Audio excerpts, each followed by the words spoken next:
ಸಾಗರ ತಾಲೂಕಿನ ಆಚಾಪುರ ಸಹಕಾರ ಸಂಘದ ರಜತ ಮಹೋತ್ಸವ ಹಾಗೂ ಅದರ ಸವಿ ನೆನಪಿಗಾಗಿ ಸಹಕಾರ ಭವನ ಉದ್ಘಾಟನೆ ಏಪ್ರಿಲ್ 9ರಂದು ನಡೆಯಲಿದೆ ಎಂದು ಸಂಘದ ಅಧ್ಯಕ್ಷ ಕೆಆರ್ ರಾಜು ಹೇಳಿದರು.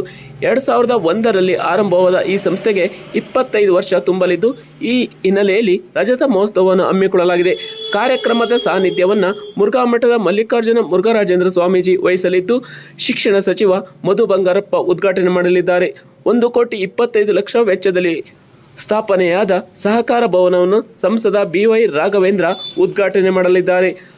ರಜತ ಮಹೋತ್ಸವದ ಸಭಾಂಗಣವನ್ನು ಶಾಸಕರಾದ ಗೋಪಾಲ್ ಕೃಷ್ಣ ಬೇಳೂರು ಉದ್ಘಾಟನೆ ಮಾಡಲಿದ್ದಾರೆ ಎಂದು ತಿಳಿಸಿದರು. 25 ಕೋಟಿ ವ್ಯವಹಾರ ನಡೆಸುವ ಈ ಸಂಸ್ಥೆಯು 1800 ಷೇರುದಾರರನ್ನು ಹೊಂದಿದ್ದು, 800ಕ್ಕೂ ಹೆಚ್ಚು ಜನರಿಗೆ ಸಾಲ ಸೌಲಭ್ಯವನ್ನು ನೀಡುತ್ತಿದೆ ಎಂದು ತಿಳಿಸಿದರು. ಸಹಕಾರಿ ಸಂಸ್ಥೆ ಪ್ರಾರಂಭಗೊಂಡು 25 ವರ್ಷ ತುಂಬುತ್ತಾ ಇದೆ.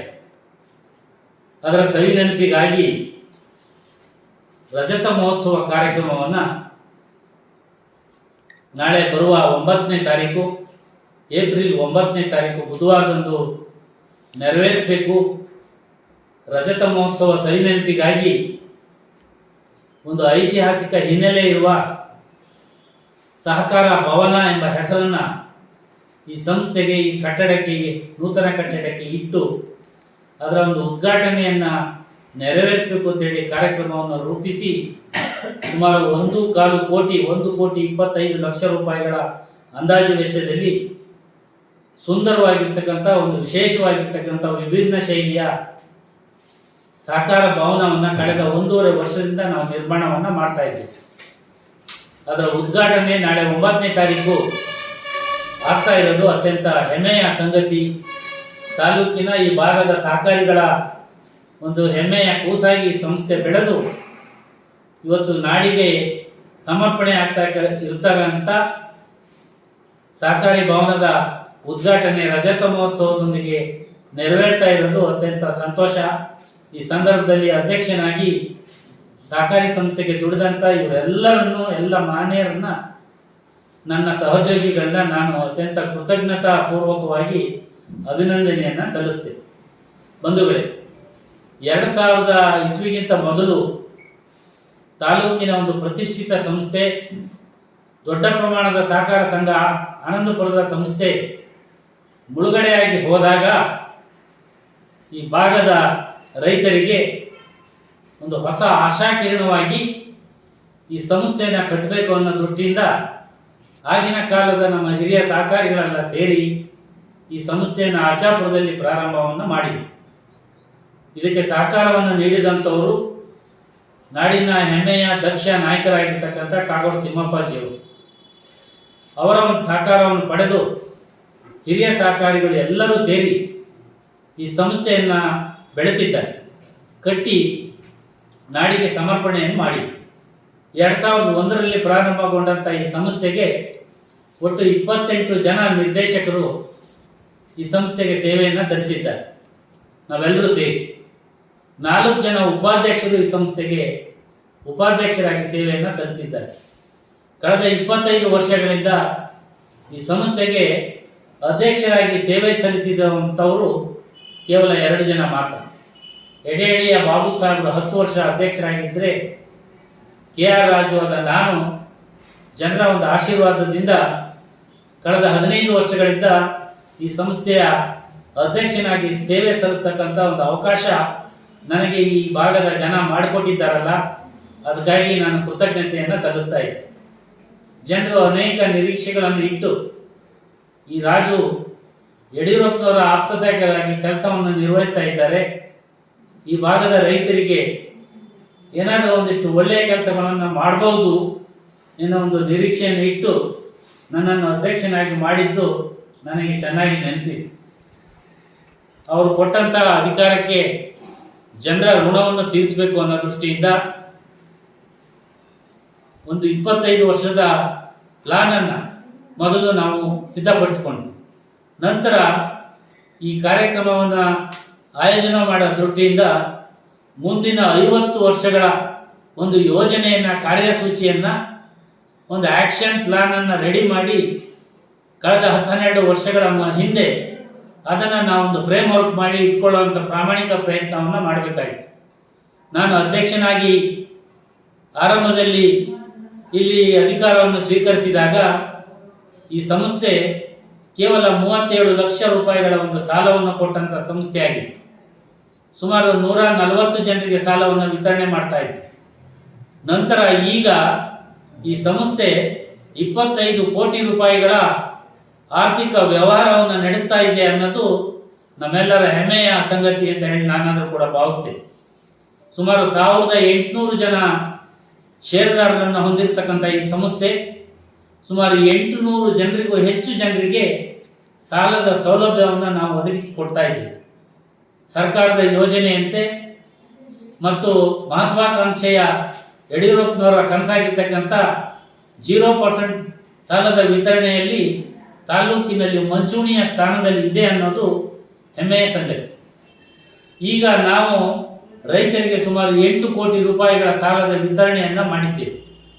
ಆರ್ಥಿಕ ಸಂಸ್ಥೆಯಾಗಿ ಮುಂದುವರಿಬೇಕು, ಲಾಭದ ದೃಷ್ಟಿಯಿಂದ ಈ ಸಂಸ್ಥೆಯನ್ನು ಮೇಲಕ್ಕೆ ಬರಬೇಕು, ತುಂಬ ಯೋಜನೆಗಳನ್ನು ರೂಪಿಸಿಕೊಂಡು ಈ ಸಹಕಾರಿ ಸಂಸ್ಥೆಗೆ 1 ಇಂಚು ಭೂಮಿ ಇಲ್ಲದೇ ಇರುವಂಥ ಸಂದರ್ಭದಲ್ಲಿ ಇಲ್ಲಿನ ಸ್ಥಳೀಯವಾಗಿರ್ತಕ್ಕಂಥ ಗ್ರಾಮ ಪಂಚಾಯಿತಿ, ತಾಲೂಕು ಪಂಚಾಯಿತಿ ಮತ್ತು ಜಿಲ್ಲಾ ಪಂಚಾಯಿತಿಯ ಸಹಕಾರದಿಂದ, ಶ್ರೀಮಠದ ಒಂದು ಸಹಕಾರದಿಂದ, ಇಲ್ಲಿನ ಸ್ಥಳೀಯವಾಗಿರ್ತಕ್ಕಂಥ ಶಾಲೆಯ ಒಂದು ಸಹಕಾರದಿಂದ, ಗ್ರಾಮ ಪಂಚಾಯಿತಿಯ ಸಹಕಾರದಿಂದ ಈ ಸಂಸ್ಥೆಗೆ 30x100 ಅಡಿಯ 3000 ಚದುರ ಅಡಿಯ ನಿವೇಶನವನ್ನು ನಾವು ಉಚಿತವಾಗಿ ಪಡೆಯುವಂತಹ ಒಂದು ಸುಯೋಗ ನಮಗೆ ಒದಗಿ ಬಂತು. ಈ ಸಂದರ್ಭದಲ್ಲಿ ನಾನು ಕೃತಜ್ಞತಾಪೂರ್ವಕವಾಗಿ ಗ್ರಾಮ ಪಂಚಾಯಿತಿ, ತಾಲೂಕು ಪಂಚಾಯಿತಿ, ಜಿಲ್ಲಾ ಪಂಚಾಯಿತಿಯನ್ನು ನೆನಪಿಸ್ಕೊಳ್ತೇನೆ. ಎಲ್ಲಕ್ಕಿಂತ ಮುಖ್ಯವಾಗಿ ನಾವು ಕುಳಿತಂಥ ಈ ಜಾಗ ಮೂಲತಃವಾಗಿ ಮಠದ ಜಾಗವಾಗಿತ್ತು. ಮಠದ ಸ್ವಾಮೀಜಿಯವರು ಈ ಜಾಗವನ್ನು ಇಲ್ಲಿನ ಶಾಲೆಗೆ ದಾನವಾಗಿ ಕೊಟ್ಟರು. ನಂತರ ಮಾನ್ಯ ಕಾಗೋಡು ತಿಮ್ಮಪ್ಪನವರು, ಹಿಂದಿನ ಅಧ್ಯಕ್ಷರು ಎಲ್ಲರೂ ಸೇರಿ ಇಲ್ಲಿ ಸಹಕಾರಿ ಸಂಸ್ಥೆಯನ್ನು, ಪಂಚಾಯಿತಿಯನ್ನು ಪ್ರಾರಂಭ ಮಾಡುವಂಥ ಸಂದರ್ಭದಲ್ಲಿ ನಮಗೆ ಕಾಗೋಡು ತಿಮ್ಮಪ್ಪನವರು ಶಾಲೆಯವರಿಗೆ ವಿನಂತಿ ಮಾಡಿಕೊಂಡಾಗ ಇದೊಂದಿಷ್ಟು ಜಾಗವನ್ನು ಒಂದು ಸರ್ಕಾರಿ ವ್ಯವಸ್ಥೆಗೆ, ಸಹಕಾರಿ ವ್ಯವಸ್ಥೆಗೆ, ಸಾರ್ವಜನಿಕ ಆಡಳಿತದ ವ್ಯವಸ್ಥೆಯ ದೃಷ್ಟಿಯಿಂದ ಇದಿಷ್ಟು ಜಾಗವನ್ನು ನಮಗೆ ಈ ಸಾರ್ವಜನಿಕ ಉದ್ದೇಶವಾಗಿ ಬಿಡಿಸಿಕೊಟ್ಟದ್ದು ನಮಗೆ ತುಂಬ ಸಂತೋಷವನ್ನು ತರುವಂಥ ವಿಚಾರ. ಈ ದೃಷ್ಟಿಯಲ್ಲಿ ನಾವು ಶಾಲಾಭಿವೃದ್ಧಿ ಸಮಿತಿಯನ್ನು ಅತ್ಯಂತ ಕೃತಜ್ಞತಾಪೂರ್ವಕವಾಗಿ ನಾನು ನೆನಪಿಸಿಕೊಂಡು ಅವರಿಗೆ ಅಭಿನಂದನೆಯನ್ನು ಸಲ್ಲಿಸ್ತೇನೆ. ಇಂಥ ಸಂದರ್ಭದಲ್ಲಿ ನಾವು ಸಂಸ್ಥೆಯನ್ನು ಕಟ್ಟಿ ಬೆಳೆಸುವಂಥ ದೃಷ್ಟಿಯ ಜವಾಬ್ದಾರಿ ಸ್ಥಾನ ನನ್ನ ಹೆಗಲ ಮೇಲೆ ಇದ್ದಾಗ ಜನ ಇಟ್ಟಂಥ ನಿರೀಕ್ಷೆಗೆ ಹುಸಿಯಾಗಬೇಕು ಅನ್ನೋ ದೃಷ್ಟಿಯಿಂದ ಯಡಿಯೂರಪ್ಪನವ್ರ ಹತ್ರ, ದಕ್ಷ ನಾಯಕರ ಹತ್ರ ನಾನು ಹತ್ತಿರದಲ್ಲಿ ಕೆಲಸ ಮಾಡುವಂತಹ ಸೌಭಾಗ್ಯ ಸಿಕ್ಕಿದ್ರಿಂದ ಈ ಭಾಗದ ಜನರ ಒಂದು ಋಣ ತೀರಿಸುವ ದೃಷ್ಟಿಯಿಂದ ಸುಮಾರು 1.25 ಕೋಟಿ ರೂಪಾಯಿಗಳ ಅಂದಾಜು ವೆಚ್ಚದ ಈ ಯೋಜನೆಯನ್ನು ನಾವು ಕೈಗೆತ್ತಿಕೊಳ್ಬೇಕಾಯಿತು. ಹಂತ ಹಂತವಾಗಿ ಈ ಜಿಲ್ಲೆಯಲ್ಲಿರ್ತಕ್ಕಂಥ ಎಲ್ಲ ನಾಯಕರನ್ನ ಪಕ್ಷಾತೀತವಾಗಿ, ಒಂದು ಸಹಕಾರಿ ಸಂಸ್ಥೆ ಅಂದರೆ ಯಾವುದೇ ಒಂದು ರಾಜಕೀಯ ಪಕ್ಷದ ಸಂಸ್ಥೆ ಅಲ್ಲ. ಈ ಭಾಗದ ರೈತರ ಕಣ್ಣೀರನ್ನು ಒರೆಸುವಂಥ ಕೆಲಸವನ್ನು ಮಾಡಬೇಕು. ಈ ಭಾಗಕ್ಕೆ ರೈತರಿಗೆ ಗೊಬ್ಬರದ ವಿತರಣೆಯನ್ನು ಮಾಡಿಕೊಡುವಂಥ ಸೌಲಭ್ಯವನ್ನು ಮಾಡಿಕೊಡ್ಬೇಕು.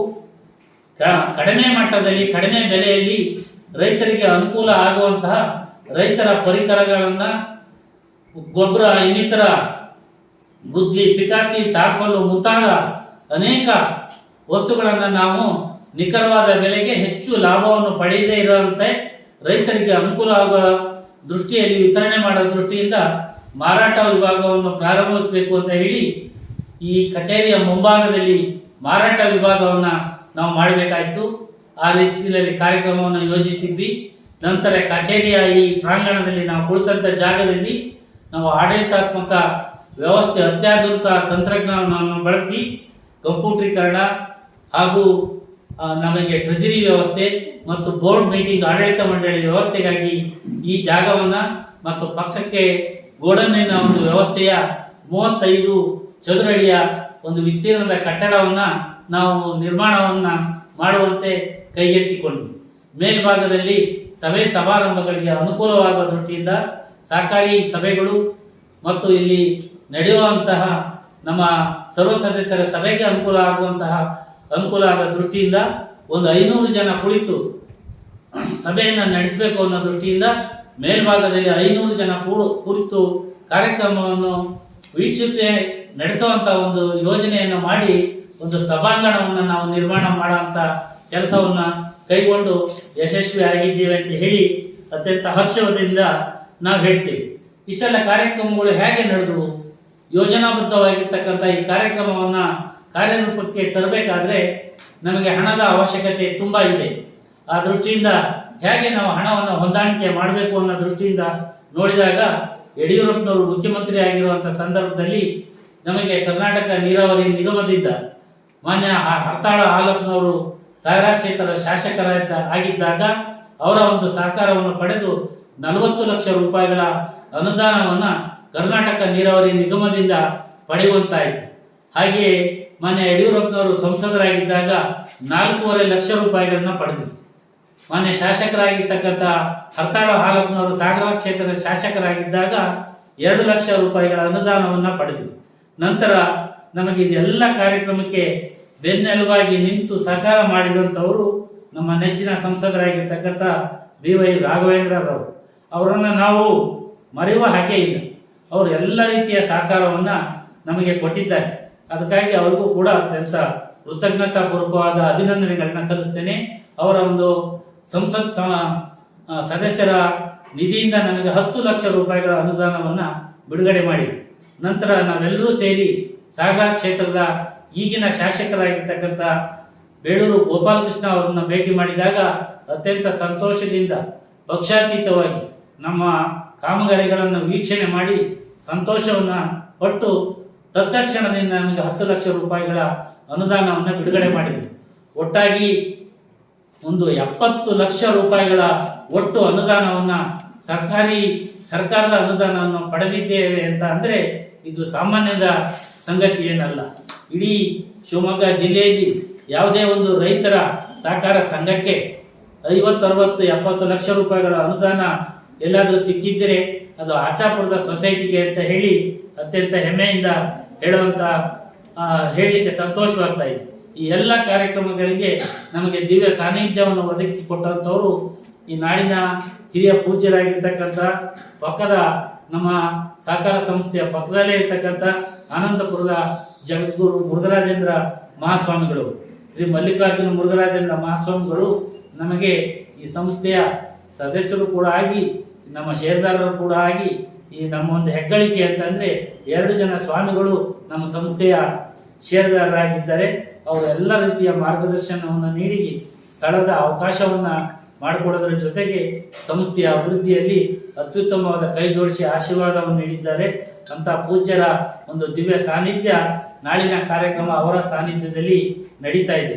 ಈ ಕಾರ್ಯಕ್ರಮವನ್ನು ಯಾರು ಉದ್ಘಾಟನೆ ಮಾಡಬೇಕು ಅಂತ ಹೇಳಿ ನಾವೆಲ್ಲರೂ ಕುಳಿತು ಆಲೋಚನೆಯನ್ನು ಮಾಡಿದಾಗ ರಜತ ಮಹೋತ್ಸವ ಸಮಾರಂಭದ ಉದ್ಘಾಟನೆಯನ್ನು ಶ್ರೀಯುತ ಮಧು ಬಂಗಾರಪ್ಪನವರು, ಮಾನ್ಯ ಶಾಲಾ ಶಿಕ್ಷಣ ಮತ್ತು ಸಾಕ್ಷರತಾ ಇಲಾಖೆಯ ಸಚಿವರು ಈ ಕಾರ್ಯಕ್ರಮವನ್ನು ಉದ್ಘಾಟನೆ ಮಾಡಬೇಕು ಅಂತ ಹೇಳಿ ಅವರು ಜಿಲ್ಲಾ ಉಸ್ತುವಾರಿ ಸಚಿವರು ಕೂಡ ಇದ್ದಾರೆ. ಅವರೇ ಈ ಕಾರ್ಯಕ್ರಮವನ್ನು ಉದ್ಘಾಟನೆ ಮಾಡಬೇಕು ಅಂತ ಹೇಳಿ ಅವರನ್ನು ನಾವು ಇಲ್ಲಿ ಬರಮಾಡಿಕೊಳ್ಳುವಂತೆ ನಾವು ಅವರನ್ನು ಭಿನ್ನವಿಸಿಕೊಂಡಿದ್ದೇವೆ. ಅವರು ಒಪ್ಪಿಕೊಂಡು ಈ ಕಾರ್ಯಕ್ರಮಕ್ಕೆ ಆಗಮಿಸ್ತಾ ಇದ್ದಾರೆ. ಶ್ರೀಯುತ ಬೇಳೂರು ಗೋಪಾಲಕೃಷ್ಣರವರು ಈ ರಜತ ಮಹೋತ್ಸವದ ಸವಿನೆನಪಿಗಾಗಿ ಮೇಲ್ಭಾಗದಲ್ಲಿ ನಾವು ರಜತ ಮಹೋತ್ಸವ ಭವನ ಅಂತ ಹೇಳಿ ನಾವೇನು ನಿರ್ಮಾಣವನ್ನು ಮಾಡಿದ್ದೇವೆ. ಆ ರಜತ ಮಹೋತ್ಸವದ ಸಭಾಂಗಣದ ಉದ್ಘಾಟನೆಯನ್ನು ಬೇಳೂರು ಗೋಪಾಲಕೃಷ್ಣರವರು ಉದ್ಘಾಟನೆಯನ್ನು ನೆರವೇರಿಸಿಕೊಡಲಿದ್ದಾರೆ. ಹಾಗೆಯೇ ಈ ಸಹಕಾರ ಭವನ ಅಂತ ಹೇಳಿ ಏನೋ ಒಂದು ವಿಶೇಷವಾದ ಶಿರೋನಾಮೆಯನ್ನು ನಾವು ಇಟ್ಟಿದ್ದೇವೆ. ಅದರ ಒಂದು ಉದ್ಘಾಟನೆಯನ್ನು ನಮ್ಮ ನೆಚ್ಚಿನ ಸಂಸದರಾಗಿರ್ತಕ್ಕಂಥ BY ರಾಘವೇಂದ್ರರವರು ಈ ಸಹಕಾರ ಭವನದ ಉದ್ಘಾಟನೆಯನ್ನು ನೆರವೇರಿಸಿಕೊಡ್ಲಿಕ್ಕೆ ತುಂಬ ಸಂತೋಷದಿಂದ ಒಪ್ಪಿಕೊಂಡಿದ್ದಾರೆ. ಅವರು ಕೂಡ ಆಗಮಿಸ್ತಾ ಇದ್ದಾರೆ. ಇನ್ನು ನಮ್ಮ ಎಲ್ಲ ಈ ಬ್ಯಾಂಕಿನ ವ್ಯವಹಾರಕ್ಕೆ ಸಹಕಾರವನ್ನು ನೀಡಿದಂಥ ಸಂಸ್ಥೆ ಅಂದರೆ ಶಿವಮೊಗ್ಗ DCC ಬ್ಯಾಂಕ್. ಆ DCC ಬ್ಯಾಂಕಿನ ಸಹಕಾರವನ್ನು ನಾವೆಂದೂ ಕೂಡ ಮರೆಯುವ ಹಾಗೆ ಇಲ್ಲ.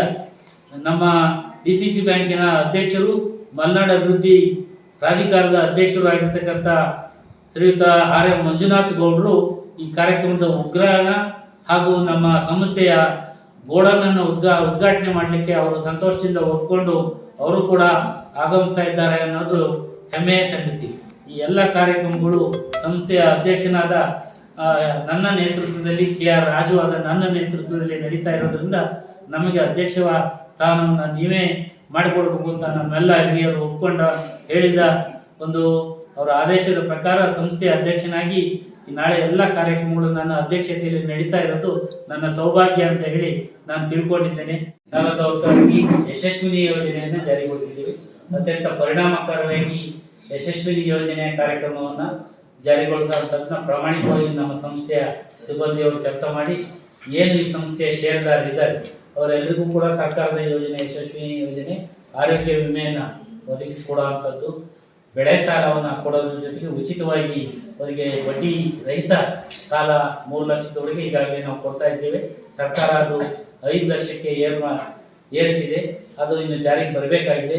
ಅದಲ್ಲದೆ ಬೆಳೆ ವಿಮೆಯ ಒಂದು ಯೋಜನೆಯನ್ನು ನಾವು ಕಾರ್ಯರೂಪಕ್ಕೆ ತಂದಿದ್ದೀವಿ. ನಾವು ನನ್ನ ಯೋಜನೆ ಅಂತಂದರೆ ಮುಂದೆ ಸರ್ಕಾರಗಳು ಇಂಥ ಸಹಕಾರಿ ಸಂಸ್ಥೆಗಳ ಮುಖಾಂತರ ರೈತರಿಗೆ ಅವರು ಎಕರೆವಾರು ಉಚಿತವಾಗಿ ಗೊಬ್ಬರಗಳನ್ನು ವಿತರಣೆ ಮಾಡುವಂಥ ಒಂದು ಯೋಜನೆಗಳನ್ನ ರೂಪಿಸಿಕೊಟ್ರೆ ನಮ್ಮ ಸಹಕಾರಿ ಸಂಸ್ಥೆಗೆ ಅದಕ್ಕೆ ಬದ್ಧರಾಗಿದ್ದೇವೆ, ಜನರಿಗೆ ಆ ಪ್ರಯೋಜನಗಳನ್ನು ತಲುಪಿಸೋ ದೃಷ್ಟಿಯಿಂದ ಅಂತ ಹೇಳಿ ಯೋಚನೆ ಮಾಡಿದ್ದೇವೆ. ಈ ಸಹಕಾರಿ ಸಂಸ್ಥೆ ಇನ್ನೂ ಉನ್ನತವಾಗಿ ಬೆಳೆಯಬೇಕು ಅಂದರೆ ನಾವು ಇಲ್ಲಿ ನ್ಯಾಯಬೆಲೆ ಅಂಗಡಿಯನ್ನು ಆರಂಭ ಮಾಡಬೇಕು, ಪೆಟ್ರೋಲ್ ಬಂಕ್ ಆರಂಭ ಮಾಡಲಿಕ್ಕೆ ಅವಕಾಶ ಇದೆ.